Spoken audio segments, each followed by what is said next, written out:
Okay, we are broadcasting and people will be entering here.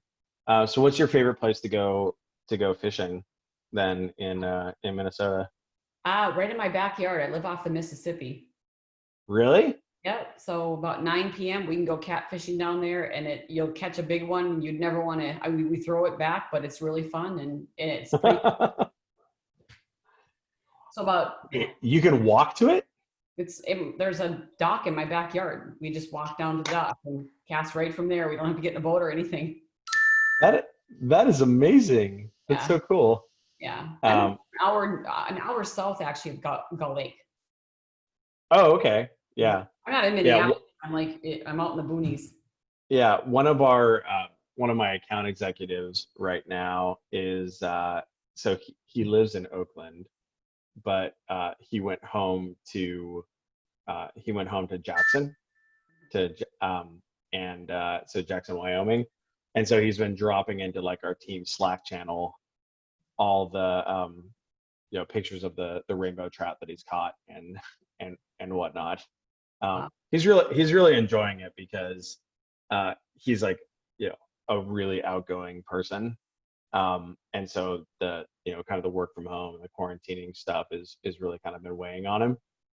And so now that he's like able to go out and like ride his bike to the lake and or sorry to the stream and fly fish because it's all fly fishing there, which is a little too much work for me. I kind of like more the sitting in the boat, just like trawling or like either spin casting or kind of like trawling the lure along while like listening to music or whatever. That's kind of like more my speed.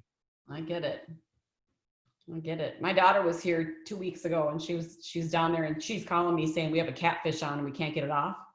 And I went down and I picked it up, and she's like, "Mom, I'm quite surprised you're picking up a catfish." I'm like, "Well, I grew up on a farm, Olivia. It's not that far out of the realm of possibility."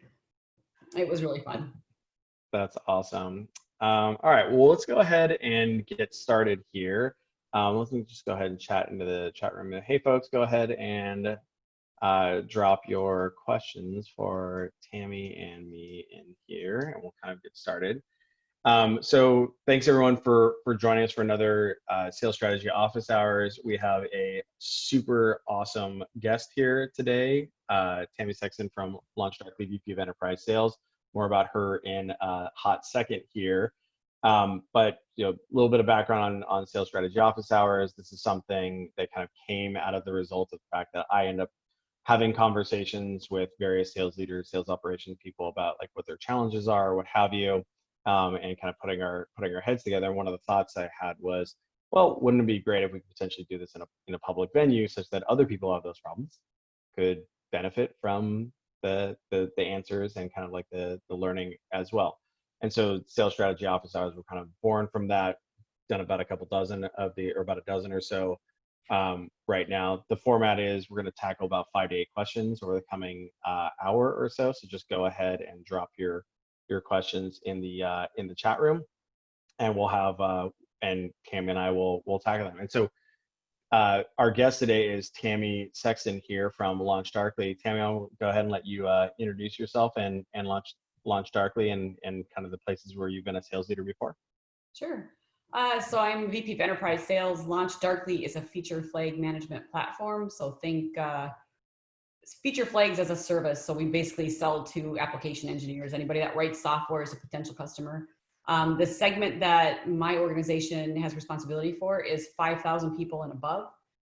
So I manage, there's a couple sales teams here in the US plus UK and Australia right now. So previous to that, I was at PagerDuty in sales management, ran an organization for a very small startup called Logic Hub, and then spent some time at Sumo Logic, if you're familiar with any of those companies. So thanks for having me.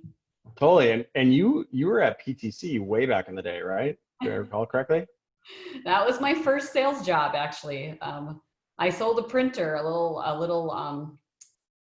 a long time ago, a thermal dye sublimation printer before laser printers were popular. And I remember walking back in the engineering room, and they had Pro Engineer up on their computer, and they were taking the widget, spinning it around, and I'm like, oh, what is that? And I decided at that point that I needed to sell something that was really expensive, but something I believed in, like really believed in with my heart in order to do it the right way. So I actually approached PTC. Terry Denzer was the guy's name. And I'm like, look, I need to sell. And he's like, you're not qualified, beat it. And I'm like, no, I'm going to stalk you until I do. So that was it was in 1999. That was my very first sales job. The other sales job was kind of, I don't really count it as sales, not technical sales anyway. Yeah, for sure. Well, I mean, obviously the PTC diaspora is no joke for sure. So I remember when I was looking at your LinkedIn profile the other day, and I was like when I was putting together the placard that, to promote the show, and I kind of scanned it, and I was like, oh, it is not surprising to me that Tammy started out at PTC, because she's so so methodical and organized and data driven. So makes sense. Wonderful. So let's go ahead, and I'll just introduce myself really quickly.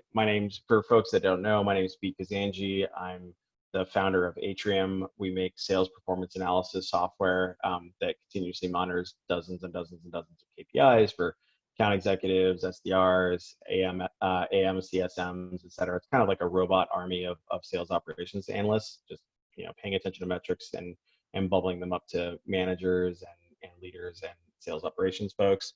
I also happen to have started and run Modern Sales, so the nation's largest sales operations and leadership peer education community. It's about 20,000 people nationwide, or I guess internationally as well, which is really just focused on helping people be more successful through like learning from each other, which is kind of like what this event is about as well. Great. So we already introduced Tammy here, so that's fantastic. Introduced myself. I'm just checking out my list here in Asana. So what we're going to do is, for folks that have questions, just go ahead and bubble them up in the chat room here, and we have some that people have contributed ahead of time, and we'll just grab you out of the audience. You can come say hi, ask your question, and then Tammy and I will get into it with all of you. So I think the first person that I'm going to go ahead and grab here is an office hours consistent participant, Jonathan Soroka. Let me go ahead and grab you here, Jonathan. I'll promote you to a panelist here. There is Jonathan. Hello, Click and Clack. Hello, Jonathan. Good to see you. Good to see you too. Happy Friday. Wonderful. Can you go ahead and introduce yourself to everybody, and then we can get into your question? Sure. Jonathan here in lovely Massachusetts, and spent the better part of a decade plus in early stage SaaS companies, many marketing ones, and currently advising a handful and consulting with a couple around sales and sales strategy. Wonderful. Thanks for joining us again. What you want to get into your question here? Yeah, Tammy, you were advertised as somebody that is big ticket SaaS sales. And I was very curious on your perspective on where we are and where we're going. And that is based in, people are saying enterprise, big ticket sales, people are dead. And then some people are saying long live the enterprise SaaS sales reps and everything in between. So are we at an inflection point? Are we seeing AI and automation take over the world of the classic enterprise sales rep? Are they leveraging this technology and moving in a new direction? Just very curious on your take of how this type of sale has evolved and where it's going. Yeah, so thanks for the question. So my perspective on that, I got to be honest with you, if I see anything from a trend perspective, it's the other way around. So if you look at SMB and you look at selling to the mid-market, right? Those sales are the secret, in my opinion, to being a good enterprise sales rep is to really be able to build a champion. Going back to the basics from, you mentioned parametric technology, right? And these are things that software can be, and maybe someday it truly will just take over. But I think that we're a couple decades away from having AI really replace the champion building process, right? So when you get on the phone with a customer, if you're a good enterprise sales rep, the customer goes, hey, how are you? And you go, I'm great, how are you? And then they start talking about themselves and they go, what are you doing this weekend? And you're like, oh, I'm just hanging around, not home. How about you, right? So you keep pointing it back to them, and you keep, so I've got a champion scorecard that I have reps fill out. And Pete likes I love this scorecard, right? And it's things my favorite. like, it's at the very lowest level. It's like they've returned your email and it's just you and them on an email. And you've had a conversation with them. It used to be out of the office, right? Where it's just you and them. It's not like in a big group setting. And things like, do you have their cell phone? That's a big one. So the guy from Wayfair last week, he gave me his cell phone. Like, I'm like, look, would you trust me with this? Because we got like business and whatever. And this is a big one. And people, and I'm going to say something controversial here. Have they swore around you? Because when they swear, when they throw out a little swear word, you have got to throw one back within a minute or two. And then you're at a different level because they trust you enough to throw out an F-bomb, right? Then you have to throw one back and whatever. And if you can send them a text and they return the text, and if you can send them a Bitmoji, like a joke one, these are things that AI can't do yet. And that's really, and building the champion and being able to create an unfair advantage for your company because you have a person on the inside that's letting you know every time someone says something anti-LaunchDarkly, my champion calls me or one of my reps or whatever and says, hey, so-and-so likes this other product better and here's what he's saying. And then I tell my champion, here's what you say, this product sucks because of this and this and this. And everybody else in the organization doesn't even know that that information feed is going. That's the unfair advantage that a good enterprise sales company, organization can give you that I don't know, that's going to be a while for AI to catch up with that. If it's SMB or transactional sale, the website, I forgot what it's called, Dribble, I think, or the little dude that comes and says, hey, how are you today? Yeah, Drip. And you feel like you're interacting with a person, right? That's that's transactional sales. I see that getting 8 first and then mid-market second, enterprise third. Yeah. Answer your question? Yeah, no. Fucking A. That's right, man. See, right back at you. Can I have your cell phone number? We're going to level 3 on that one. Level 3. No. Yeah, well, there you go. I think one thing to, like, obviously PQL, like the notion of easy in is all the rage, right? So, whether it's Zoom, hey, we're all on Zoom right now. I can hear Jonathan's like Slack firing off in the background. You have these products that are super easy in. And so people like to say, oh, they sell themselves or whatever. Well, the initial install of like 1 or 2 or 5 or 10 people sells themselves. You don't get a 1,000-person deployment with like self-adoption. Right. So I think that's the first thing is that even with PQL products, that like, and you see a lot of organizations who have kind of like screwed themselves. See, there you go. I'm on the level. By mistaking that the easy in was that their business, even though it was actually just their lead gen, right? So like some examples of this would be like Yesware, who kind of seeded the sales engagement market to SalesLoft and Outreach, what have you, because they had this really great PQL motion where like reps could just self-adopt, et cetera, et cetera. But turns out like you got to sell the sales ops person, right? You got to sell the marketing operations person as well. And by the way, if you're not going to, who's gonna? SalesLoft or Outreach. Yep. Like, and I think Slack did a really good job of this. Like Slack could have, because early on in Slack's history, Stuart Butterfield was quoted as saying like, oh yeah, we don't have sales reps and I hope we never do, or something like that.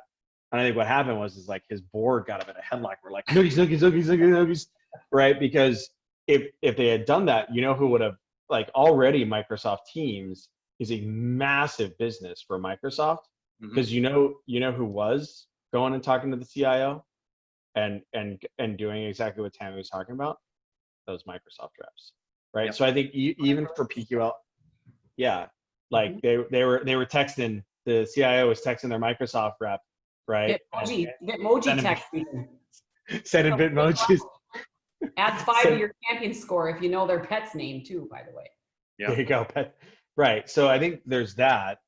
So even in PQL land, and like Dropbox kind of had this problem as well, still built a really impressive business, largely because it's such a broad use case of file sharing or what have you, but never really kind of got to that enterprise motion. Because if you look at like SharePoint is a huge business, massive business that like both Dropbox and Box were never able to like really supplant.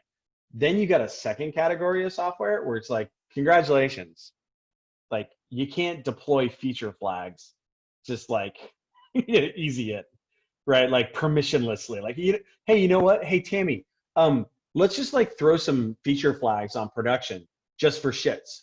What do you think about that? right? Like no one's gonna do that. And there's huge categories of software and solutions where like you're not gonna have that easy adoption.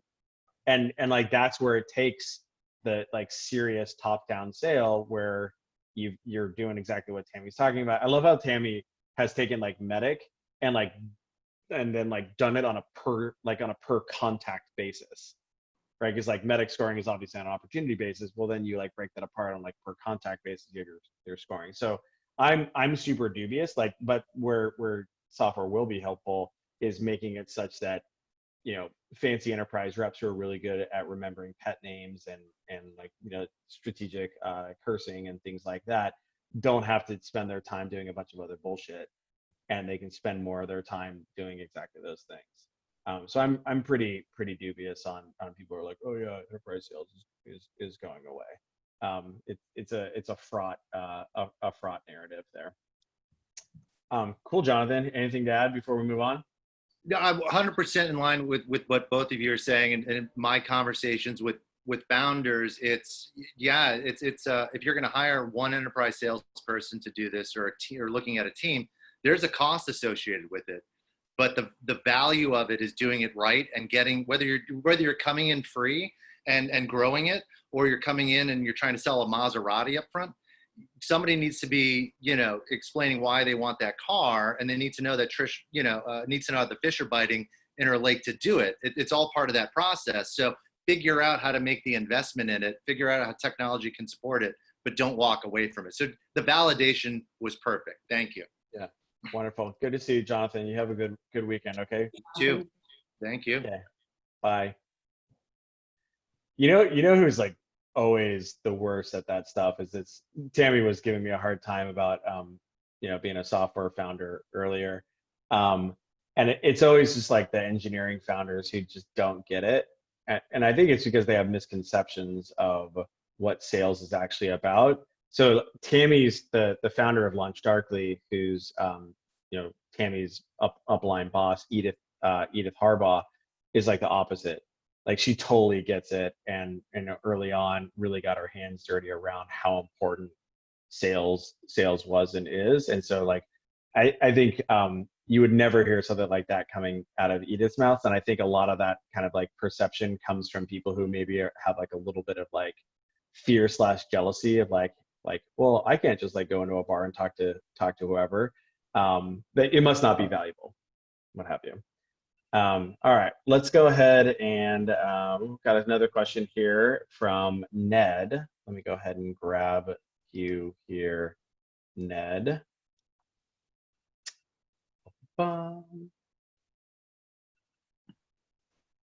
Hey guys. Hey, Ned. What's up? Hello, Ned. What's going Wow, on? I love it. Your background is that real, or is that a Absolutely virtual not. background? Absolutely not. It was $40 at Home Depot. Oh, but it's physical. Oh, It's yeah. not like. Oh no, it's physical. It's not the Zoom background, but I mean, yeah, I love it. Can you introduce yourself to everybody, and then we can get into your question? yeah, absolutely. So my name is Ned. I am the head of sales at a company called Canny, and I was actually just brought on as the head of sales. We are a customer feedback solution. So it helps mostly SaaS companies kind of aggregate and analyze customer feedback, put it in one place, right?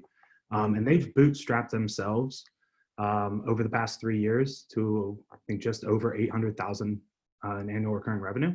Cool. And now they're looking to go outbound. And so they have a really good, efficient inbound process. And so coming on, I was just curious to get your guys' opinion on like what you would say would be a good like 30, 60, 90 to like starting this outbound process that they're looking to do. Mm-hmm. And it's called, what is the name of the company again? Canny. It's CANNY. Got it. CANNY. Cool. So yeah. How long is your sales cycle? Do you know, like when an inbound lead comes in, how long is it typically? Yeah. So right now it's just under 30 days for an inbound lead. So I think the first thing you're going to want to do is set expectations properly that outbound leads are not going to be, they don't convert at the same rate. A lot of times you're planting a seed and you hope it comes back and rains and shines in the future, right? Yeah. Make sure you're setting expectations properly with the management there. Yeah. And then in terms of outbound, are you the only outbound then? You're just okay. Yep. So then you're going to need to put a budget together for tools like I'm a big, well, okay, let me ask you this. What level do you typically sell at? Like, who do you sell to? Right. So right now it's been mainly SMB. They're looking to go up market. And so I've had enterprise success. I've had enterprise in my past, but my plan is to go mid-market and then see if they've even really hit the ceiling with SMB though. What's the ASP of those inbound transactions right now? So anywhere between $50 and $200 a month. $200 a month. Okay, so that'd be 2K of ARR. Okay, cool. Tammy, you were saying? Yeah, no, I would, you're gonna need a list of tools, obviously, like Outreach and Zoom and you're gonna need Discover.org, LinkedIn. I'm a big LinkedIn Sales Navigator fan. Yep. And establishing a cadence to get to these people, doing, webinars. Do they have, so I'm assuming they must have a pretty good setup where marketing is concerned because sufficient inbound leads. Yeah, they've got good marketing. They've got a ton of inbound leads that are coming in. And so like their founder was doing like 5 demos a day. So yeah, they're doing well. I just was definitely curious on like the outbound strategy type thing. Yeah. Yeah. Tam, did you have anything else you wanted to add? Do you have like BDR or are you kind of the BDR? You're just. I would be, I would be the BDR. I would be the full cycle. So your question then is, do you have any advice on how to create a good outbound strategy? Yeah. Like what would you do kind of like as the first one coming in? Oof. Well, that's interesting, you're in an interesting spot. So when I think of outbound in the enterprise space. So I'm not sure my experience would lend itself, but I've got this whole like prospecting. It's like 50 things that you can do.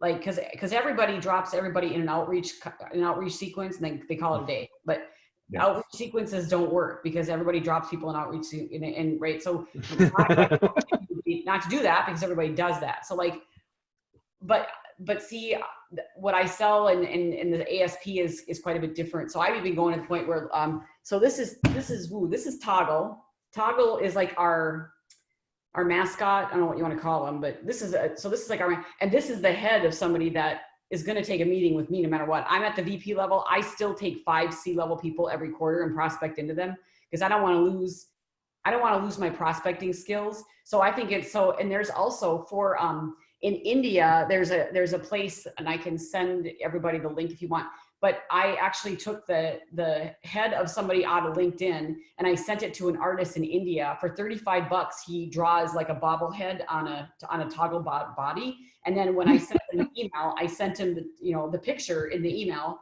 and I sent it on LinkedIn. And I'm like, I sure would like to meet with you and give you this, like in person. So I am a big proponent of very, very personalized, like out of the box thinking, super creative. I've got a little tickler. It was Mark Kamesh, who's the CTO, Chief Technical Officer of Optum, which is the technology branch of United Health Group. So this guy's like way up there, right? But like every time he posted on LinkedIn, within 15 seconds, I'd get an alert on my phone and I go like his post or comment on his post. And eventually that's like on Twitter where you get like a push notification for anytime someone tweets. You can do that on LinkedIn. If you have the right LinkedIn Sales Navigator Enterprise Edition, so it's kind of expensive. Thus, that tool. You can say please, like anytime this person like burps on LinkedIn, please send me a push notification. Yep. And so for me, I like to, but yours might be different because you're going into a different market with a different ASP. I like to do a very small number of people, but like. And Mark, I actually did his cell phone. Lead IQ is a great tool if you don't have it. It's got really good information and a lot of cell phones, which is really a big thing like in the days of COVID, right? And you have to no one's in the office anymore. So you kind of have to find a way to get their cell phone. And I did not hesitate to call him, and he picked up, and I almost died because I'm like, wow, I got, you know, picked up the phone. And he didn't know who I was, but I did not call him for 3 months after I started prospecting into him, because I wanted him to know who I was before I called and said, hey, this is Tammy from LaunchDarkly. But when I said it, he knew it right away because I liked so many of his posts and commented on it and then emails. I mean, he's got to know who I am. So, but it might be different for your industry because it's a more of a velocity. Yeah. I think that one thing that is really important, we had a last week on office hours, we had somebody talking about like what are the biggest errors about going up market, which I think is kind of what you're doing right now a little bit insofar. Like anytime you change a sales motion, whether it's changing a segment or changing a vertical, it's gonna be new, right? There's gonna be all sorts of like wrinkles there. Not just the sales motion, but also like product stuff too. So you really need to approach it from an experimental standpoint. So this deck right here is something that I actually end up referencing quite a bit in office hours. But the deck I just shared is this sales maturity stages, and so really kind of what you're at, like there is no repeatable.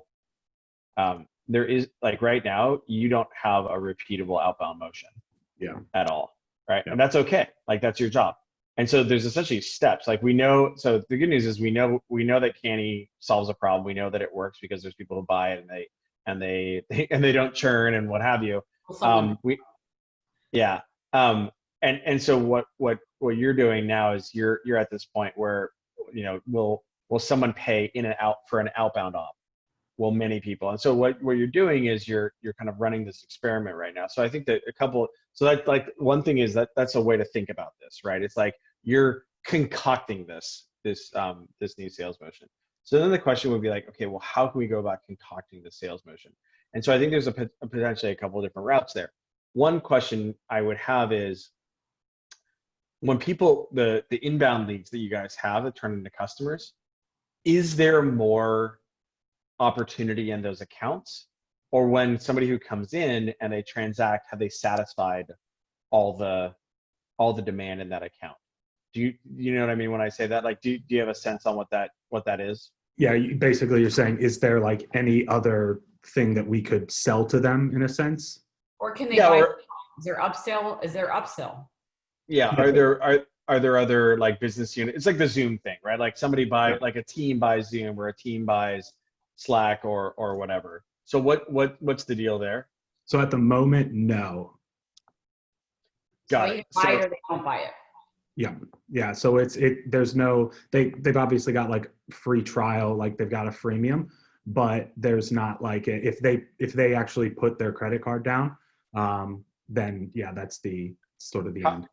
And then what's the pricing model for Canny right now? Is it based on like how many surveys get done, or I assume it's like survey based? It's on tracked users. So basically people that sign up to actually be a part of and give their feedback. Got it. Okay, got it. So you know, Mr. Customer or Ms. Customer shows up and they're like, okay, cool. I'm going to use this. I'm going to use Canny to do surveying for my customers, and then the number of customers. Okay, I said, well, I can imagine that. Correct me if I'm wrong. I could like this seems like something that would potentially happen on a per product basis, right? Like this is something that like a product manager, like use LaunchDarkly as an example, right? Actually, maybe not LaunchDarkly. Let's use somebody else. Like let's use like New Relic as an example. You can imagine New Relic's got like 8 different observability products. If the product manager for, you know, infrastructure monitoring is using this, but then the product manager for I don't know, network monitoring, and I'm kind of like making stuff up right now, is not, that would potentially seem to indicate that there might be an opportunity for a cross sell. So that might just be something to pay attention to. The other thing to note is that like it's probably going to be pretty hard to do an outbound sale at a $2,000 ASP, just because like in order to eventually you probably want to have a rep who is, you know, they're probably, you know, you probably want them booking $30,000, $40,000, $50,000 a month. And in order for them to do so at like a $2,000 a transaction clip that's like, 15 transactions, 20 transactions, et cetera, et cetera. If you're just order taking from an inbound standpoint, potentially doable. If you're going outbound and saying, hey, you should pay attention to this, that's potentially going to be a challenge. So I think what you're going to have to do as a result is target organizations that have a sufficient number of users that would make that ARR 10K, 20K, 25K or whatever. And so cool, if that's the case, delightful. But that means that we're going to have to focus on that segment of customer or a prospect. And then as we were approaching those folks, that's going to be a while. I would imagine that's going to be a very different sale than the current sale that you have in place. And so really, like, a way that I might approach that is almost like kind of just like a learning standpoint. So this is a really good article on customer development that I'm going to drop here in the chat room from First Round Capital. It's called Get in the Van. It's by Michael Sippy, who is the former head of product at Medium and at Twitter. And so I can imagine, like, you can look into your existing customer base and see if you actually have if you have some of those upmarket folks who are maybe not buying fully, and like just go and have like a conversation with them to understand how you potentially could, like, how you could fully penetrate the organization. By the way, you might get an expansion off or a bunch of expansion offs out of it, which is kind of nice.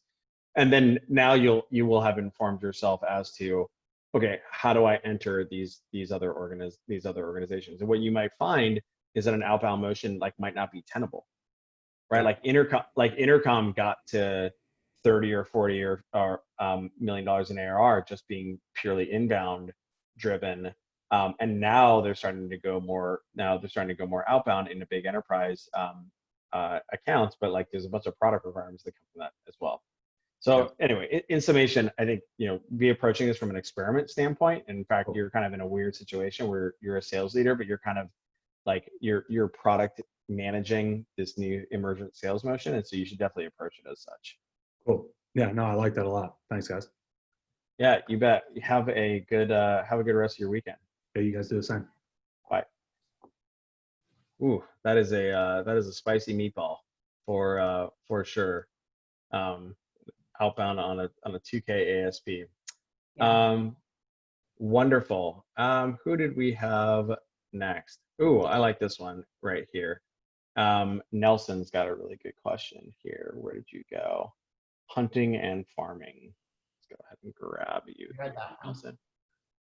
Yeah, I would imagine that you probably have some pretty good opinions on this, given how enterprise kind of relies on, or has a big expand component. Nelson, what's shaking? Hey, Pete. Hey, Tammy. Good. Thanks, guys, for putting this on. And Yeah, you Pete, bet. loved the book Founding Sales. That's how I came across you. It was fantastic. Oh, okay. It's still my favorite sales book. Delightful. And what's that? I said delightful. Yeah. Can you introduce yourself and we can get in this question here? Yeah, sure. So Nelson Gilliott, head of sales at User Gems. Hey, Tammy. Oh, hey, how are you? Good. Similar to Tammy, stalking that person, I stalked Tammy on social media, and I saw this coming about. So obviously Nice. I had to jump on. But I do have an interesting question I've been sort of grappling with. I'm trying to understand if someone doesn't have the hunter-farmer split, so they have a sales rep that, handles both net new business and looks after existing customers, but doesn't have to prospect, like they're not generating leads, like marketing feeds them leads, so they're not doing the, let's say the SDR bit. Then how can that work efficiently? I don't know if you've seen that previously, or if you have any thoughts on that. Like, are there any pitfalls to be cognizant of so that sort of model can work where there's no handoff there? Well, I got to tell you, if you have a sales rep that is so busy with inbound leads that they don't have to prospect, you should hire another sales rep. That's my opinion. Like, honestly, I am a fan of geo-based enterprise salespeople where they're covering like Chicago and here's your states, right? You get the existing customers and you are responsible for new business. You're responsible for both if you're getting so many inbound leads that you don't have time to prospect, that's when you really should hire a second salesperson. You want everybody at about 70 to 80% overall capacity so that they've got to do some prospecting in order to make their number. If they have, if it's so dry that they don't get an inbound lead at all, like that, then you have too many people. But if you have salespeople that don't have to prospect, you have too little people, you're probably not maximizing your revenue. I think it's important for salespeople to have a mix of existing accounts and then prospects, because when you meet with your existing accounts, it gives you a feel for what the product does and you develop stories. And when you tell a story about what your product did, if you can tell it from the heart, it's so much better than those metric slides that marketing put together, right? So I know that we've got a story with IBM, and the story was the Kubernetes group used the LaunchDarkly, and they used to do 2 releases per week, and they went to hundreds of releases per day. That's a fine story, but you know what? When I heard on a Zoom like this, it was a very small audience, Mike McKay from IBM tell that story, I can tell that story so much better now because I heard it from him. So it's a good mix. I am a big fan of a geo-based sales model. And also you should have, the same runner. You should have 70, 80% of your people making their number. If you have 95% of your salespeople making their number, their number probably was too low. If you only have 50, the number was probably too high. Now these are outside of COVID, like this is a whole different world we live in. But yeah, my advice there would be to hire another rep. Gotcha. And then, oh, sorry, go ahead, Pete. Well, I was going to ask you, why is there a particular motivation for having an AECS split? Sorry, not having an AECS split, because the whole idea around of like role abstraction, so like SDR for opening, AEs for closing, and then potentially AM, CSM for renewal and expansion, is the fact that like people can focus, they can be more efficient in that. Like the CRM makes it such that we can synchronize on that, and it doesn't have to be resident in people's brain.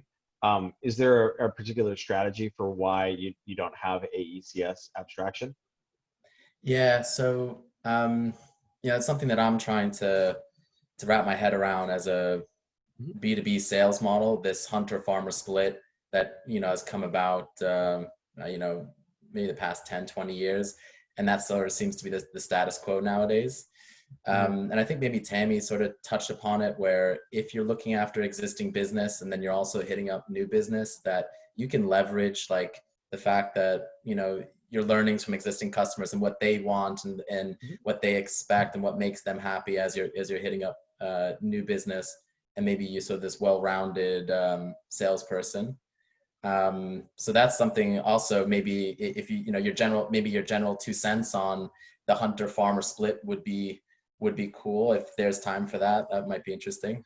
Well, I think that was kind of where I was going, is that oftentimes when you hear things like, I don't have enough time for XYZ, oftentimes what that means is like, I have too many plates that are spinning and I need to reduce the scope of things that I'm paying attention to. And so sometimes, like I'll use Atrium as an example. So Atrium has a very much of a land and expand motion. This is why I love hanging out with Tammy, because she educates me about enterprise sales, and I always come away with like delightful gems. But the way that Atrium works is like we will enter through a sales operations person or a sales manager or an SDR manager. They'll turn on, like, that have pain around the fact that they can't, they don't have visibility into the performance metrics of the people they're responsible for. We turn on their data very quickly. It takes 5 minutes, and all of a sudden now they have insight that previously sales operations wasn't able to provide them. They weren't able to provide themselves. Okay, great. Usually what ends up happening is we transact with that SDR manager or that AE manager or that sales operations person. We don't transact for the whole organization. And so as a result, what AEs do is they keep the football, right? Like they then move on to the next expansion op. We're like, okay, cool. Now we're going to go to the AE team, because I know from discovery that they have similar problems, maybe a little bit different problems, but like we have the data live right now. So I'm going to go sell them next. So in that scenario right there, like if the sales motion makes sense to have like a quarterback keeper situation, then do that. If it's more like what was Nick's company's Canny, right? Or Ned's company, Canny. If it's just like a transaction and like they're done now, and it's like, look, like all the information that was in my brain is no longer relevant. I can toss it over to CS and they can babysit them and renew them. Well, then what that allows that AE to do is to, you know, keep that part of his or her calendar open for new customer meetings and so on and so forth. So I think that the answer to your question is like, usually abstraction is a powerful thing unless or like role specialization and abstraction is a powerful thing unless there's a business rationale for not doing it. Obviously in Atrium's case, we have a very substantial business rationale for the AEs to continue to hunt within the account. I imagine that enterprise is very much like this, because like you're like, you got to know where the you know, the skeletons are buried and so on and so forth. But Tammy, how do you guys approach that at LaunchDarkly? Have you seen this done in the past? Well, so from my perspective, sales is about, I know you guys, sales is about relationships, if you ask me, for the same reason why you build a champion, and that champion helps you sell and it gives you an unfair advantage. For me, I'll just give my personal, because a lot of people are not going to agree with it. So I'll give my personal opinion and everyone can say, no, you're totally wrong. But I don't think that if I'm a customer, right, and I have a BDR call me, and the BDR, fine. And then the BDR sets me up with a sales rep. So I'm dealing with the sales rep who then brings in his pre-sales engineer, which is cool because you have to do that, right? And then that's good until I buy, and then I get tossed over to CSM until I renew, in which case I have to go to a renewals person. Unless I have a support ticket, in which case I have to go to support. It's very hard to have a personal relationship with 7 people in an individual company. So I'm a fan of, but I also, the space I sell into, you know, a lot of our customers are 6 figures a year, 100, 200, 300. We have some in the millions. So when you're, you know, a branch of the government spending $1 million with us, believe me, you have to have a quarterback, and handing it off to CS saying, if there's an opportunity, call me, is not going to really do as much to help you expand in that account as to having the rep involved and talking daily and going to different people and building more champions and getting wider in the organization and calling different subsidiaries. So I'm a big fan of having a quarterback, and the quarterback has to be the AE that did the sale, because the AE that did the sale probably met the economic buyer sometime, usually later in the sales process. We always like to say, I'd like to open with the CIO and I'm going to close the deal with the CIO, but that doesn't always happen, let's face it. But if you build a really good champion later in the sales cycle and you want to meet the economic buyer, if your champion relationship is really that strong, they'll usually introduce you, and you never want to let go of that relationship. So that's when you need to ask for recurring quarterly meetings so you can update him or her. And then if they happen to mention the name of their dog, you better write it in your phone so that when you get on the phone with them, you can say, how's Rover or whatever, right? So I like a quarterback, but I'm also very large ticket ASP items too, which could be different if you were selling more of a. But I think that's the key insight, right? It's like, it is worth the efficiency deficit of non-specialization because of the necessity of that sale. Like if someone is going to make a $200,000 bet on LaunchDarkly, they want to know that they have a throat to choke. And if you're going to go to the mat to support them and like be their advocate within the company, then this is another thing. This is going to help you with those birds of a feather flock together. Those CIOs, they all go golfing together. They all go play Frisbee golf together, right? And so, if you that's going to help you for incremental opportunities there as well, because trying to get a 24-year-old SDR to break into the CIO suite of Fortune 500 company, like the one that's like neighboring to that account, good luck. But if you really take care of that champion, he or she will mention it to that person and like bring you in there. So it's definitely worth it in those scenarios. So like the inefficiency juice is worth the squeeze, if that makes sense. For sure, totally. Thank you guys so much for the feedback. And I think Jonathan here mentioned in the chat that maybe this would be a good discussion topic. And if so, we'd totally love to do this again. Yeah. Wonderful. Appreciate Thanks, it. Nelson. See Have ya. a good rest of your day. You as Bye. well. Oh, yes. All right. Well, I think Thomas actually has a really cool question here on SDRs in the enterprise. I think this will be really fascinating with respect to LaunchDarkly, and then also PagerDuty. You were selling the enterprise as well, right? Sales management for the enterprise space. Yeah, for sure. yeah, SDR AE coordination at the high end is something that like I'm not, not nearly as sophisticated on as I would like to be. Thomas, you there, man? Your screen is dark here. You there, buddy? Or is Zoom having a meltdown? Promote to panelist. Oh, there he is. Oh no. There he is. That's Sherman. Wait, what's going on there? Am I back now? You're You back. are. What's up, Yeah. buddy? How you And doing? here's a video. Hey. Whoa. Wow, that's a nice microphone you got there, dude.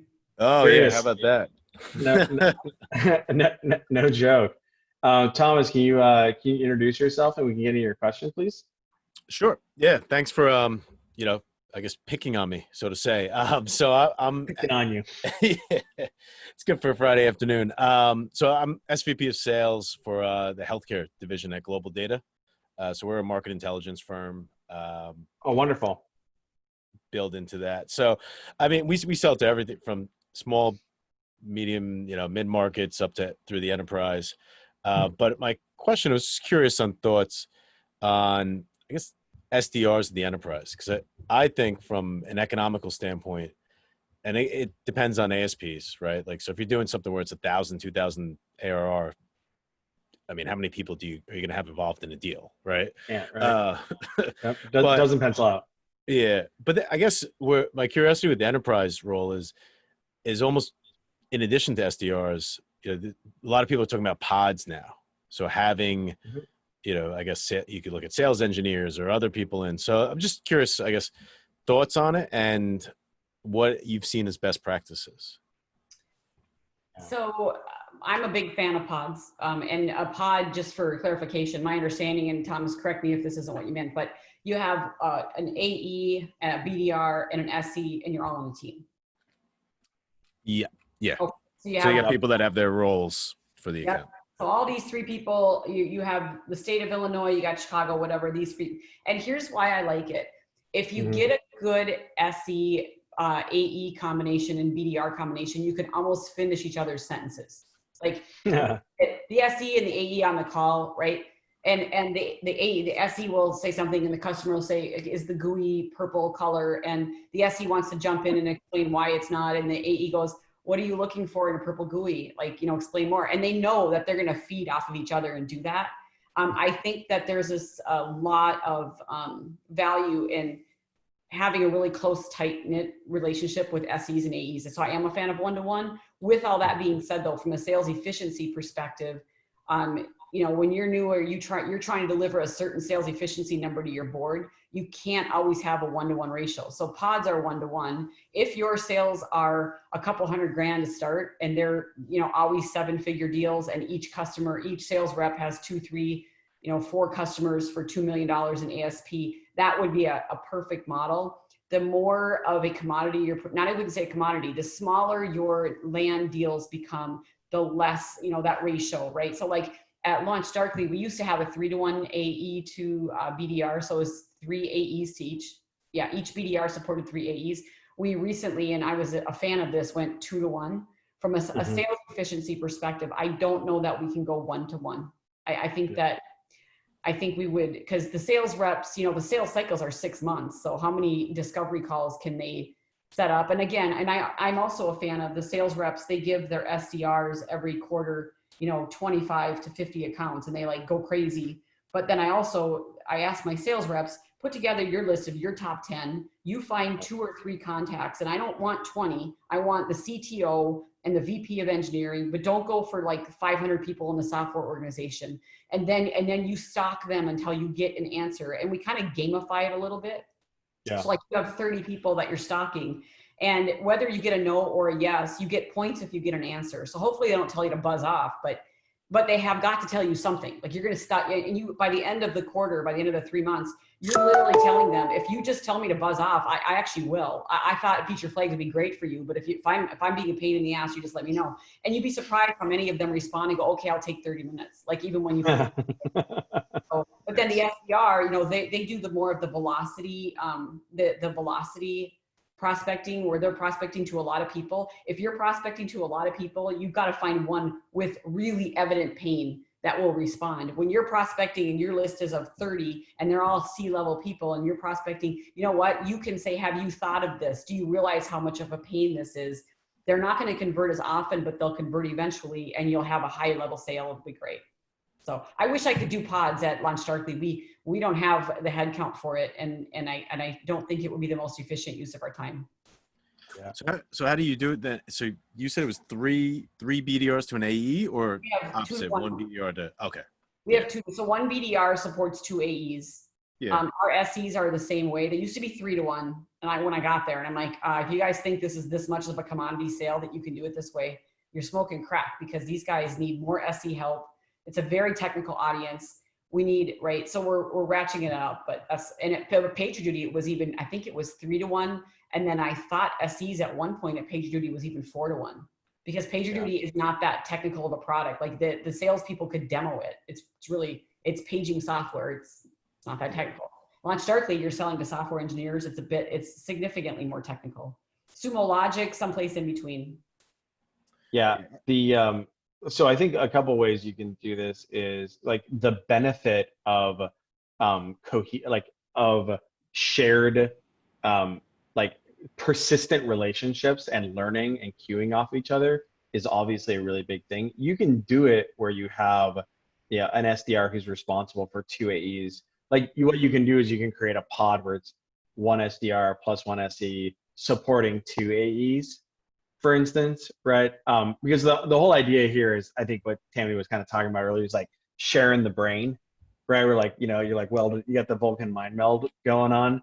And so the way what that comes from is from having consistent conversation over time, being up in each other's Slack or Teams constantly, shared accountability as well. Like, don't put bullshit on the calendar because you're stuck with me, right?